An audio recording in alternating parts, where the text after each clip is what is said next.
What's up guys, and welcome back to our channel. In today's video we are again talking about Temu mobile app. So in today's video I'm gonna teach you how you can add another payment method, so make sure to stay until the end of the video.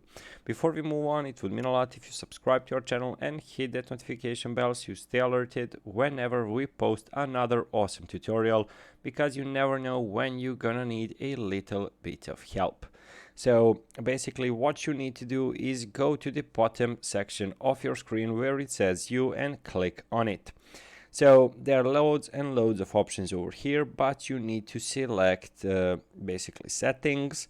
So keep in mind that through their policy you will not be able to see when I click on my payment methods, but I'm gonna navigate you through all of the steps. So when you select your payment methods, the screen will show your payment methods, credit and debit card. So it will show if you have added any of them, or if it is empty, it's just say it's empty. So there is a button which say add a credit or debit card. So when you press on it, you will be able to basically enter card information like card number, expiration date and CVV, and also a billing address. So your security certification, your payment information is safe with Temu.